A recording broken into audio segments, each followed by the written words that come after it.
Shalom bien-aimés de Dieu, vous tous qui êtes marqués du sceau du Saint-Esprit, paix et joie du Christ.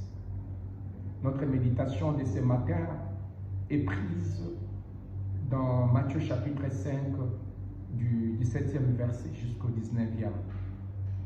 Jésus affirme qu'il conserve la loi de Moïse. Il n'est pas venu abolir cette loi. Rien ne peut être touché. Cependant, l'interprétation de la loi est désormais placée sous l'autorité de la parole de Christ. C'est lui qui donne tout le sens de la loi.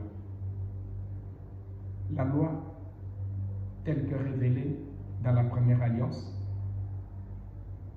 on ne comprenait qu'un sens, on n'en comprenait qu'un sens. Et Jésus vient pour donner un sens plénier à cette loi. Nous devons donc nous placer sous l'autorité de Jésus si nous voulons comprendre la loi du Seigneur. On comprend alors que la parole de Dieu, inspirée par le Saint-Esprit, a beaucoup de sens. Et si tu n'es pas guidé par les paroles de l'homme Jésus, tu vas interpréter cette loi de manière erronée.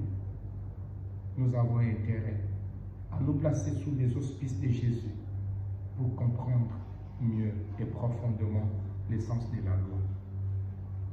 Nous avons intérêt alors à nous placer sur la poitrine de Jésus comme Jean pour que nous puissions bien interpréter et comprendre l'interprétation de la parole de Dieu de la première alliance. Voilà pourquoi cette parole est exprimée toujours de manière imagée. Il y a des paraboles, des recours aux paraboles et d'autres styles. C'est pour autant nous dire que ce n'est pas une parole figée, c'est une parole qui a des sens. Et ces sens-là se découvrent. Il faut être disciple de Jésus pour comprendre davantage l'essence de la parole de Dieu. Désormais, avec Jésus, l'essence de la parole de Dieu est donnée à partir d'un contexte, le royaume de Dieu. C'est à partir du royaume de Dieu que Jésus va donner le dernier sens, les sens pléniers de la loi de l'ancienne alliance.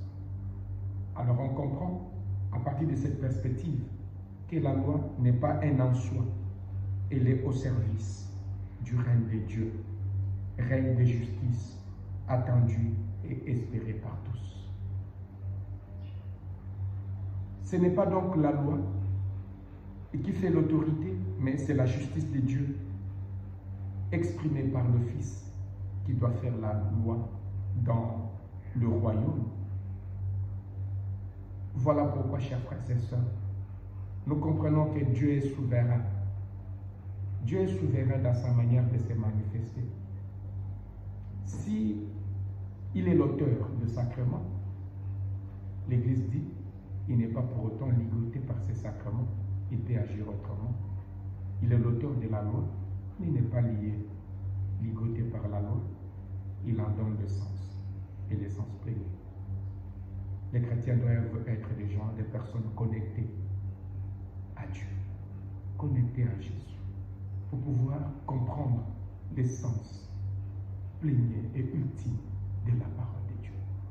Que le Seigneur te lie davantage à lui, qui est la vie, afin que tu puisses porter des fruits et des fruits de compréhension profonde